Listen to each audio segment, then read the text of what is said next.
తెలంగాణ రాష్ట్ర వ్యాప్తంగా ఏదైతే ఆర్టీసీ బస్సులు ఉంటాయో ఆ బస్సులన్నీ కూడా బంద్ చేయడం పరిస్థితి కనిపిస్తూ ఉంది. ఎక్కడ డిపోలు ఉంటే అక్కడ ఆర్టీసీ ఉద్యోగులు, ఆర్టీసీ జేఏసీ నాయకులు అందరూ కూడా ఆ డిపోల ఎదుట కూర్చొని నిరసన తెలుపుతూ ఉన్నారు, ధర్నా చేస్తూ ఉన్నారు. ప్రభుత్వానికి ఒక హెచ్చరిక జారీ చేస్తున్నటువంటి పరిస్థితులు కనిపిస్తూ ఉన్నాయి. ఖచ్చితంగా డిమాండ్లు ఏవైతే ఉన్నాయో అవన్నీ కూడా ప్రభుత్వం అమలు చేసే దిశగా ముందుకు వెళ్ళాలి, లేకపోతే ఈ సమ్మె ఎన్ని రోజులైనా కొనసాగుతుందంటూ కూడా అటు ఆర్టీసీ ఉద్యోగులు, జేఏసీ నాయకులు చెప్పినటువంటి సందర్భం కనిపిస్తోంది. ఇంకోవైపు ఏదైతే మెట్రోకు సంబంధించి హైదరాబాద్ గ్రేటెడ్ కమ్యూనిటీ సంబంధించి హైదరాబాదు ప్రాంతంలో ఏదైతే మెట్రో ఉందో ఆ మెట్రోకు సంబంధించి ప్రయాణికులు రద్దీ పెరుగుతూ ఉన్నది. ఇటు ఫ్రీ బస్సులు కావచ్చు, బస్సులు ఆర్టీసీ బస్సులు కావచ్చు, ఇవన్నీ కూడా బంద్ చేయడంతో వాళ్ళ ఈ మెట్రో స్టేషన్లు అన్నీ కూడా ప్రయాణికులతోని కొంత ఉద్రిక్తత పరిస్థితి నెలకొంది. భారీ ఎత్తున ప్రయాణికులు ఒకేసారి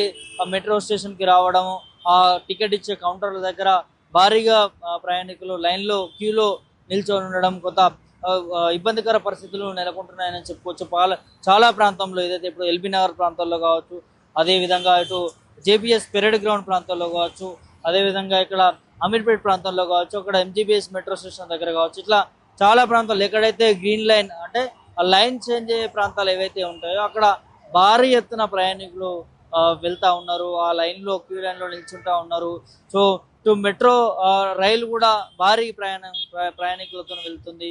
ఆ డోర్ దగ్గర ఏదైతే ఓపెన్ డోర్ ఉంటుందో ఆ డోర్ దగ్గర కూడా నిల్చొని వెళ్తా ఉన్నారు. సామాన్యంగా ఈవినింగ్ ప్రాంతంలో ఉంటుంది అట్లాంటి రద్దీ ప్రదేశాలు మెట్రోకి సంబంధించి. కానీ ఇప్పుడు వాళ్ళ ఎర్లీ మార్నింగ్ నుంచి కొనసాగుతూనే ఉంది రద్దీ ప్రాంతం.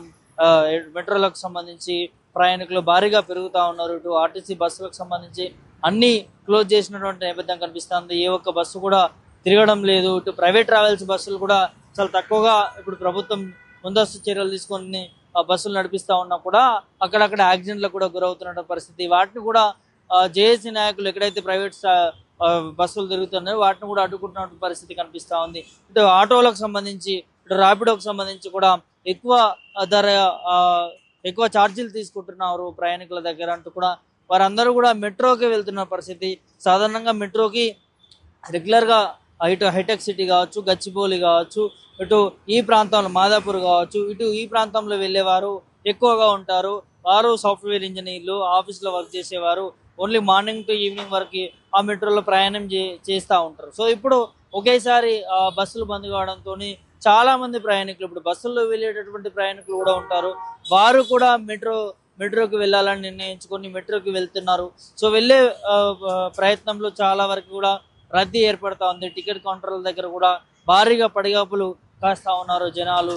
సో ఇది కొంత ప్రజలకి ఇబ్బందికర పరిస్థితులు అయినా కూడా కొంత విజిల్బాట అని చెప్పుకోవచ్చు. ఎందుకంటే ఇప్పుడు చాలా ప్రదేశాలు హైదరాబాద్లో తిరగాలి అంటే ఖచ్చితంగా ఇన్ టైంలో చేరుకోవాలంటే అది మెట్రోనే. ఆ మెట్రో ద్వారానే ఇవాళ బస్సులు బంద్ కావడంతో వెళ్తున్నారు. ఆ దిగిన స్టాప్ దగ్గర కూడా వారు రైపిడో బైక్ కానీ ఆటో కానీ బుక్ చేసుకొని వెళ్తా ఉన్నారు. సో ఇదంతా కూడా కొంత సామాన్య జనాలకి కొంత ఇబ్బందికర పరిస్థితులు ఏర్పడుతున్నాయని కూడా చెప్పుకోవచ్చు. ఏదైతే ఇక్కడ హైదరాబాద్లో ఈ ప్రాంతంలో పరిసర ప్రాంతాల్లో మెట్రో వెసులుబాటు ఉంది కాబట్టి ఇక్కడ మెట్రోలో ప్రయాణికులు ప్రయాణిస్తున్నారు. ఇక పల్లెల్లోకి వెళ్తే మాత్రం డిస్ట్రిక్ట్ బస్సెస్ మాత్రం ఎక్కడికక్కడ ఆపేసినటువంటి పరిస్థితి. ఆ డిస్ట్రిక్ట్లో వెళ్ళేటటువంటి డిపోట్లో ఏదైతే డిపోలు ఉంటాయో ఆ డిపోల దగ్గర కూడా నాయకులు, ఎవరైతే జేఏసీ నాయకులు కూడా ధర్నా చేస్తూ ఉన్నారు. ఈ యొక్క బస్సును కూడా బయటకు పంపించట్లేదు. సో వారందరూ కూడా కొంత ఇబ్బంది పడుతున్నారని చెప్పుకోవచ్చు. వారందరూ కూడా మళ్ళీ ఇటు బస్ స్టాండ్ దగ్గరికి వచ్చి అక్కడ బస్సులు లేవని తెలుసుకొని మళ్ళీ రిటర్న్ వెనక్కి వెళ్ళిపోతా ఉన్నారు. దానికి సంబంధించిన టికెట్లు కూడా వృధా అయిపోతున్నాయి. దానికి సంబంధించిన ఏదైతే పనులు కావచ్చు, వారి ఇంపార్టెంట్ వర్క్స్ ఏవైతే ఉంటాయో వాటిని కూడా మరి రేపటికి కానీ ఎల్లుండికి కానీ పోస్ట్ పోన్ చేసుకుంటున్నారు. సో ఇలా అనేక రకాలుగా ప్రజలు ఇబ్బంది పడతా ఉన్నారు. ఇక్కడ మెట్రో రైలుకి వచ్చేసరికి చాలా వరకు రద్దీ ఏర్పడడం వల్ల కూడా కొంత ఇక్కడ కూడా ఇబ్బందికర పరిస్థితులు ఏర్పడినప్పటికీ ఆఫీసులు అంటే తప్పదు, వెళ్ళాలి, వర్క్ చేసుకోవాలి. వెళ్ళకపోతే లీవ్ లీవరు, అదేవిధంగా జీతాలు కట్ చేస్తారు కాబట్టి సో ఎంత ఇబ్బంది అయినా కూడా ఇటు మెట్రో సేవలను వినియోగించుకుంటున్నారు ప్రజలు. సో సేవలు వినియోగించుకోవడంలో కొంత ఇబ్బందికర పరిస్థితులు ఏర్పడుతున్నాయి.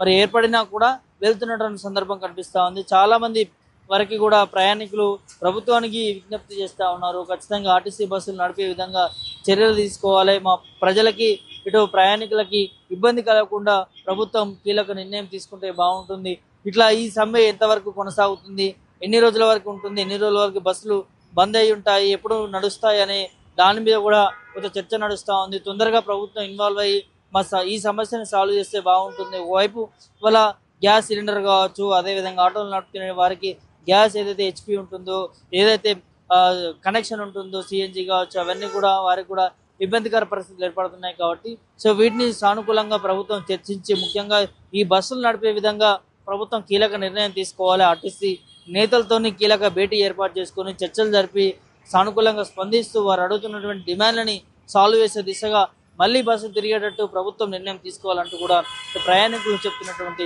అంశాన్ని చూస్తూ ఉన్నాం. Video Sambatha Prabhakar, bulletin media, Hyderabad నుంచి.